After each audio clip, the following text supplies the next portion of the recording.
Assalamualaikum warahmatullahi wabarakatuh. Perkenalkan, nama saya Irwana, NIM 22161009, Prodi D3 Kebidanan, Fakultas Ilmu Kesehatan. Baik, di sini saya akan memaparkan materi saya yang berjudul Adaptasi Bayi Baru Lahir. Adaptasi bayi baru lahir. Pengertian adaptasi bayi baru lahir. Adaptasi bayi baru lahir adalah periode adaptasi terhadap kehidupan keluar rahim. Periode ini dapat berlangsung hingga 1 bulan atau lebih setelah kelahiran untuk beberapa sistem tubuh. Adapun faktor yang mempengaruhi kehidupan di luar uterus: 1. Riwayat antepartum ibu dan bayi baru lahir, misalnya terpapar zat toksik, sikap ibu terhadap kehamilannya, dan pengalaman pengasuhan bayi. 2. Riwayat intrapartum ibu dan bayi baru lahir, misalnya lama persalinan, tipe analgesik atau anestesi intrapartum. Ketiga, kapasitas fisiologi bayi baru lahir untuk melakukan transisi dari kehidupan ekstrauterin.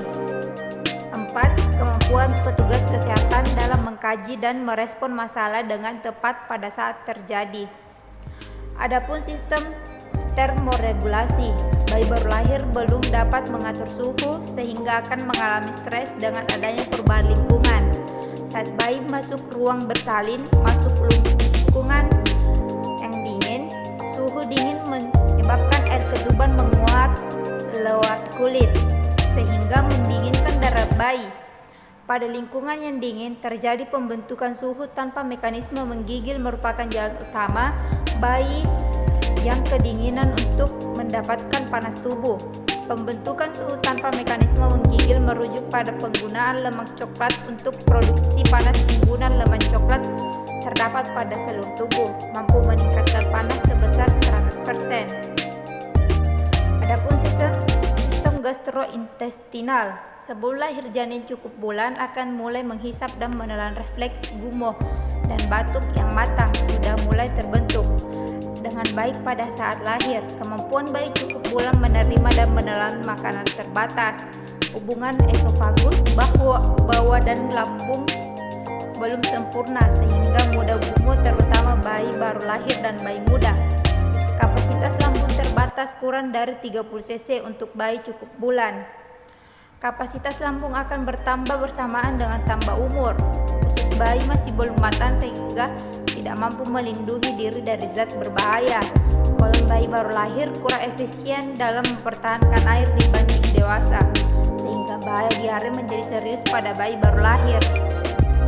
Adapun perubahan sistem imunologi, sistem imunitas bayi baru lahir masih belum matang sehingga rentan terhadap berbagai infeksi dan alergi. Sistem imunitas yang matang menyebabkan kekebalan alami dan buatan. Kekebalan alami terdiri dari struktur tubuh yang mencegah dan meminimalkan infeksi. Adapun perubahan sistem ginjal. Ginjal sangat penting dalam kehidupan janin. Kapasitasnya kecil hingga setelah lahir. Urin bayi encer, berwarna kekuningan dan tidak berbau.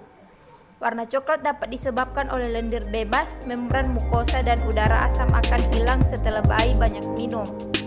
Garam asam urat dapat rendah dan kemampuan reabsorpsi tubular terbatas. Bayi tidak mampu mengecerkan urin dengan baik saat mendapat asupan cair. Juga tidak dapat mengantisipasi tingkat larutan yang tinggi rendah dalam darah.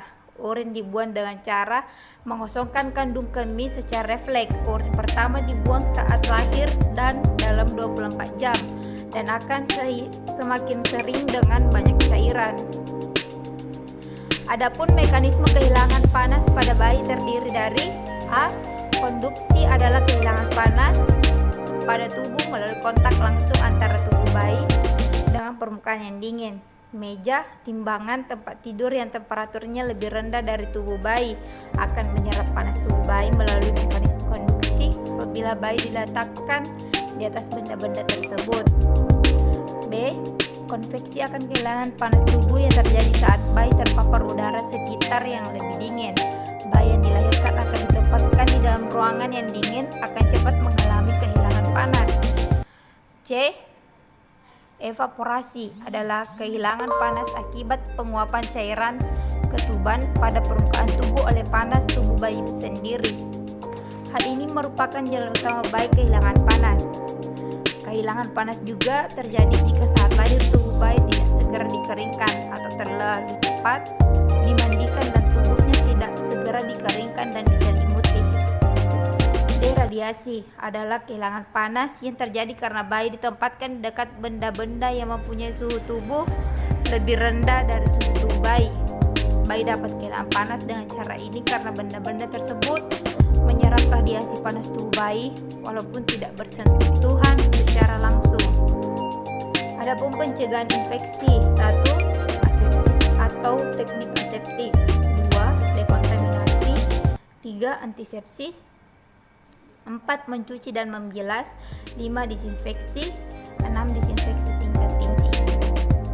Adapun prinsip-prinsip pencegahan infeksi yang efektif berdasarkan: 1.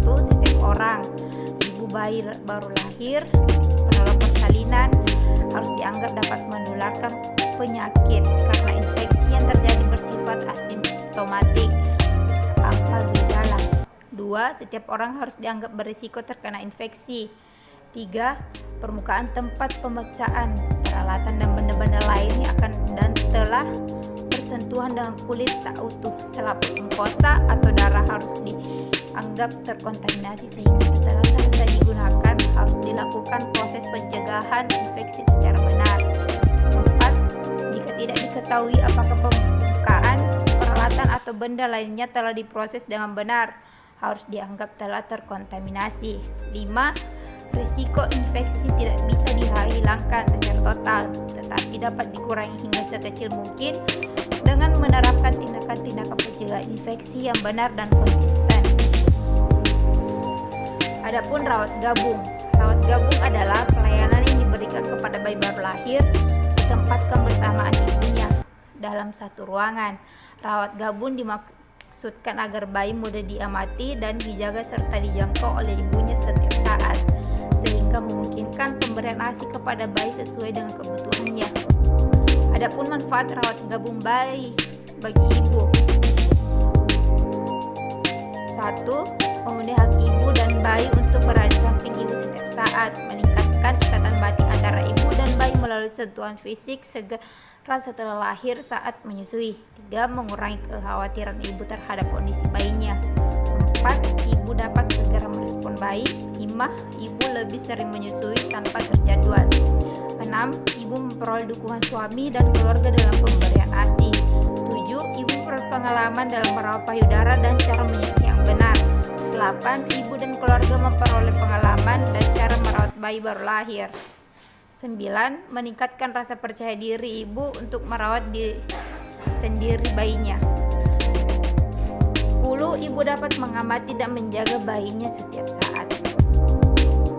Manfaat rawat gabung bagi bayi: 1. Bayi segera memperoleh kolostrum dan ASI untuk melindungi bayi dari infeksi. 2. Menstimulasi lebih awal untuk tumbuh kembang bayi. 3. Ritme tidur bayi lebih terpelihara. 4. Melatih bayi menghisap puting dengan benar. 5. Memperlancar pengeluaran mekonium. Sekian dan terima kasih.